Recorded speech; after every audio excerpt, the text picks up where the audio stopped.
Danny, hi.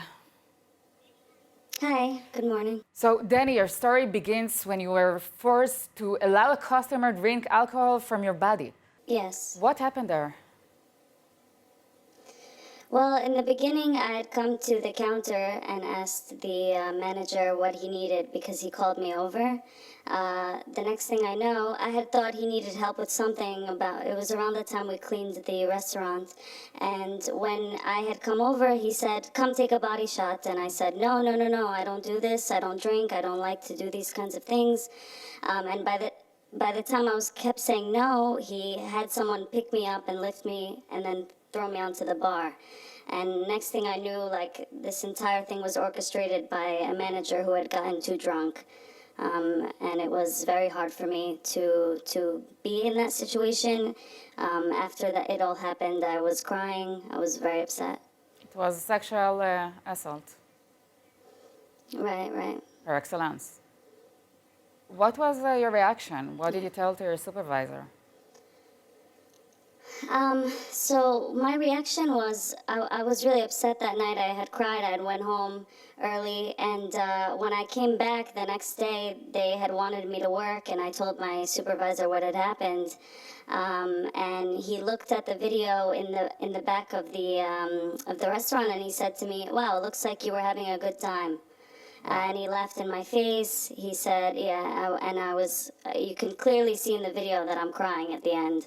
I was really upset.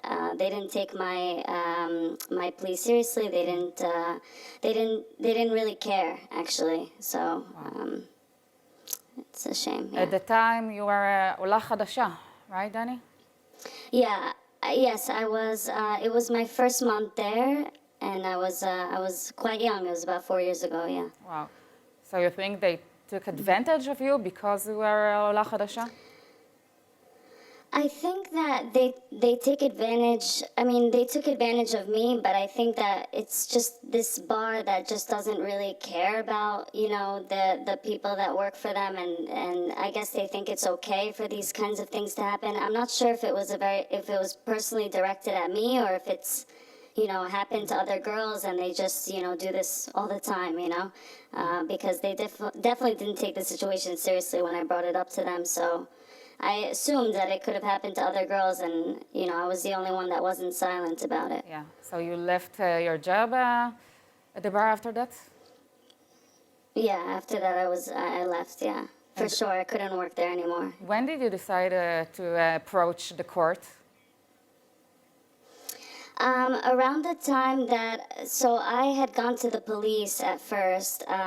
The police didn't really do much. And while I'm not against any way that the police, handles things in Israel. I mean, they, but in this particular situation, they really didn't handle it in the way that was needed. And so I had decided to find a lawyer and bring it to court because this was something I just didn't want to be quiet about. Yeah, and you're very brave, really, Danny. Thank you. Danny, Thank you. How do you feel after this court decision? So actually, we had one court decision before this one that had completely said, this is invalid, she was at fault, and so on and so forth. And we finally went to National Labor Court. And this was when, the judge actually saw the case and took it very seriously and said, this is a gross sexual act that shouldn't have happened to anyone, shouldn't happen to any woman.